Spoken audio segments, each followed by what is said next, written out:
গতকাল যে এক 13 বছরের নাবালিকা আদিবাসী নাবালিকাকে যে ধর্ষণ করা হয় এবং গণধর্ষণ বলে অভিযোগ, সেই অভিযোগ এই পশ্চিমবঙ্গে কি চলছে? গত কয়েকদিন আগে রামপুরহাটে একটা আদিবাসী মহিলা বাচ্চা ধর্ষিতা হয়েছে, আবার এখানে মল্লারপুর 2 অঞ্চলে একটা ধর্ষিতা হলো। এই যে এক রাজত্ব চলছে, মানে রাজত্ব তো না, এটা একদম ওরা বিশৃঙ্খল অবস্থা চলছে। সরকারকে কি ব্যবস্থা নিচ্ছে?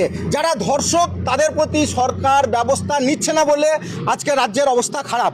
এই জন্যে আজকে আমাদের পশ্চিমবঙ্গের রাজ্য জুড়ে বাংলা বাঁচাও যাত্রা শুরু হয়েছে।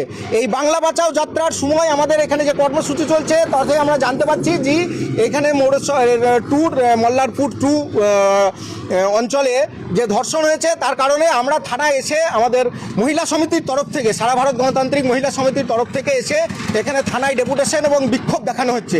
বিক্ষোভ এবং দেখানোর মূল উদ্দেশ্য হলো যে যারা মূল অপরাধী তাদেরকে সত্তর গ্রেপ্তার করে দৃষ্টান্তমূলক শাস্তি দিতে হবে। যে টাকা পয়সা দিয়ে বা কোনোভাবে কাউকে ম্যানেজ করে তাদের অপরাধকে লঘু করা চলবে না।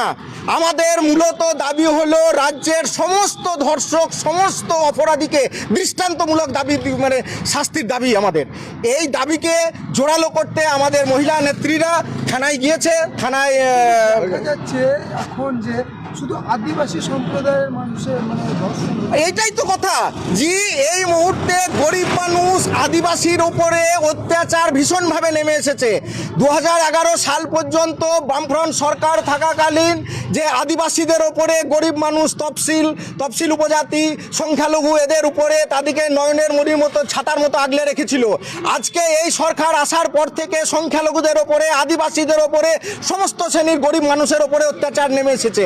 আমরা সেই অত্যাচারের প্রতিবাদে রাস্তায় নেমেছি বাংলা বাঁচাও যাত্রায়, এবং বাংলা বাঁচাও যাত্রা থেকে আজকে যে মহিলা সমিতি থেকে যে থানায় ডেপুটেশন বা বিক্ষোভ দিচ্ছে, আমরা তার সঙ্গে থানায় এসেছি। আমার নাম শ্রীমন্ত মুখার্জি, মৌরেশ্বর 1 এরিয়া কমিটির সদস্য।